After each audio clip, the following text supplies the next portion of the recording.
Alright, so now we're going to actually get started with creating a component and adding a very small behavior to that component. So inside of our getting started module graph that we just created in the last tutorial, let's go ahead and just create a component. And we'll call this the hello world component. And we're going to go ahead and add just a single property here called hello or message, I'm sorry. And we're going to just right click on it and go ahead and choose string. We can click on this and we get the full list of options of all kinds of other types, but if it's a default primitive type, you can't just right click on it and choose it from here. So let's go ahead and click the save and compile button. And you'll see we've immediately got a hello world component. So what we're going to do is go ahead and actually set up the scene so we can add this component to a game object. So let's go up to game object and do create empty. This is one of the first steps you want to do when setting up uFrame. So I'm going to go in to actually setting up the kernel. This is basically the runtime at which ECS needs to work within. It's a very easy setup. All we need to do is add a couple of components. So let's go ahead and add uFrame kernel. That's number one.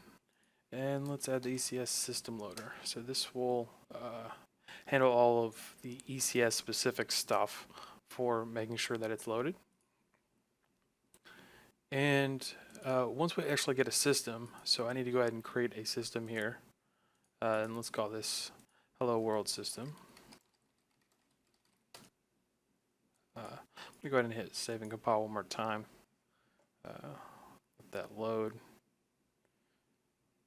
So what happens is when I create this getting started database, if there are any systems, it's going to actually create a loader for us automatically. So once you've done this and you've added it to your kernel, which we'll go ahead and do, just click and drag that there, or you can do it through the add component menu.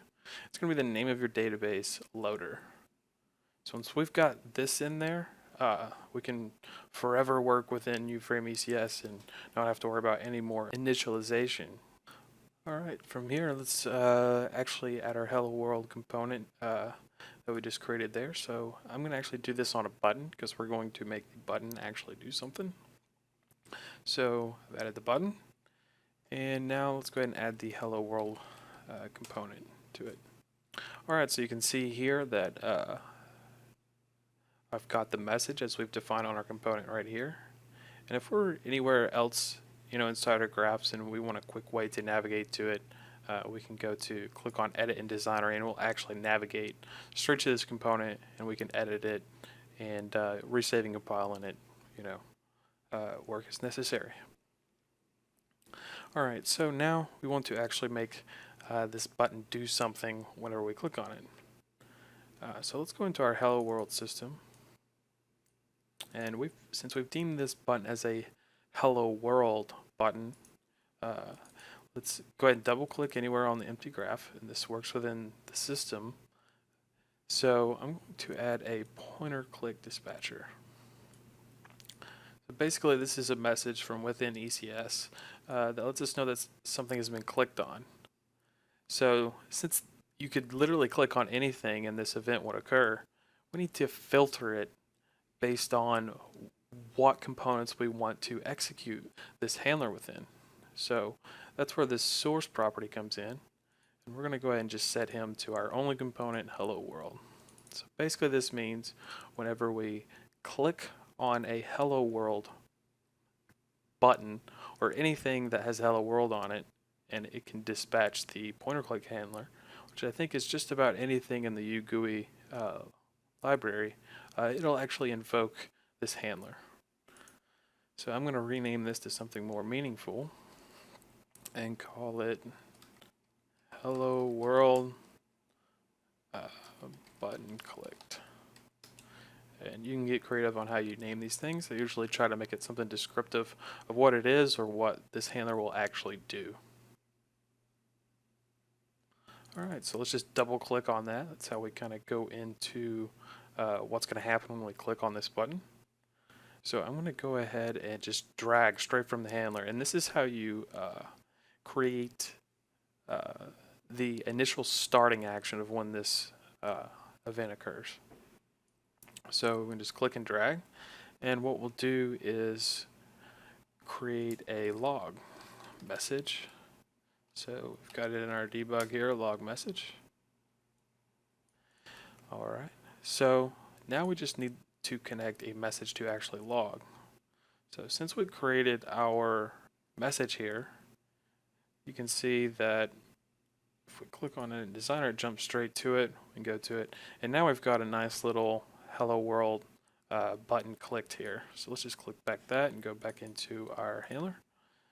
And what we can do is, since we set the source to Hello World, we're gonna get a nice little thing down here where we have a source, and we've got all the components or all the properties that will belong to this. So we can choose all kinds of things that belong to standard mono behaviors. But I'm just going to choose message. This is the property that we created. I'm going to connect this directly to message. Alright, so there's one thing to note to actually make this happen, is that uFrame ECS uses the idea of dispatchers. So right here we've got a button here because it knows that it needs to have a dispatcher on this component to tell ECS that, you know, the UI system has created this pointer click event. So to make this easy, we just added a button here so you can know easily how to, or not have to worry about it, to make sure we have that pointer click dispatcher on there. And this is also a way to say, hey, you know, if there are specific dispatchers, we don't want this specific component to signal out, we can have that customization right here within the editor. So it gives designers, you know, who are working with your components a lot of flexibility and control. So let's go ahead and save and compile this just to make sure we get all the components.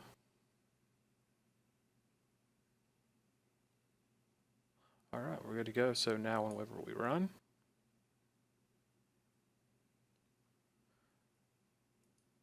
switch over to our console, and we get an actual message. But we don't have a message in here, so let's actually set this to something meaningful, to Hello World. And now we click the button, and now we get our Hello World message. One last thing before I go, I'm going to show you how to debug. So whenever debugging, you want to make sure you're in the debug mode. So this will force all of your scripts to recompile so that it's compatible with communicating with the debug system. We also want to right click on wherever we want to you know, see what's going on. And so let's right click and do breakpoint. So now when we hit run, hit this button, and now you can see that, hey, we're right at the log message. Continue, and there we go.